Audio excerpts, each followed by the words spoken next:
Un témoignage sans filtre.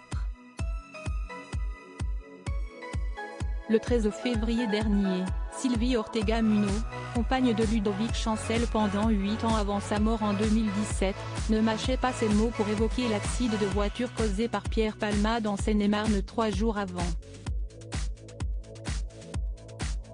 Dans une interview accordée à Public, l'ex-mannequin dénonçait l'égoïsme de l'humoriste, aujourd'hui placé sous contrôle judiciaire depuis sa chambre d'hôpital.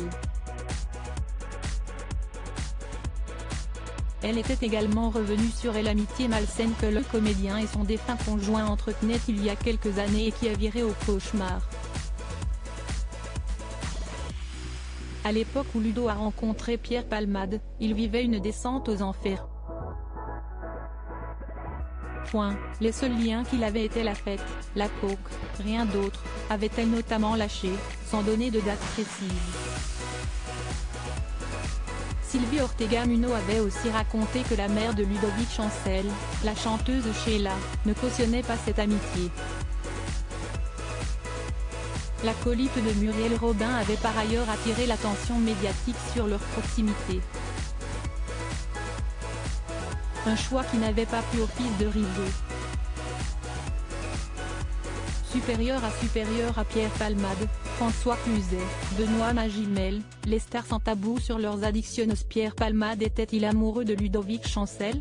Selon Sylvie Ortega Munoz, Pierre Palmade et Ludovic Chancel étaient aussi liés par une histoire d'argent. Il y avait un appartement dans le quartier des Halles que Ludo échangeait avec lui, détaillait-elle, expliquant que l'acteur faisait de grosses crises d'angoisse à l'époque et semblait jaloux d'elle, en raison de sa relation amoureuse avec son ami. C'était moi et personne d'autre pour la simple et bonne raison que Ludo n'était pas gay. Cette amitié était malsaine, avait insisté l'Espagnol dans son interview pour Public, qui voyait manifestement la relation de son compagnon et de Pierre Palmade d'un très mauvais œil. Quelques jours après l'accident survenu à Villiers-en-Bière, après que Pierre Palmade a pris le volant sous l'emprise de cocaïne, Sylvie Ortega Munoz se disait très en colère contre l'ex-mari de Véronique Sanson. Cet accident n'aurait jamais dû se produire. Ok, si est terrible pour Pierre, mais à l'heure d'aujourd'hui, je ne pleure pas pour lui. Si est un acte suicidaire pour soi et meurtrier pour les autres, soulignait ainsi l'ancienne proche de Loana, bouleversée par la mort du bébé que portait la passagère dans la voiture percutée.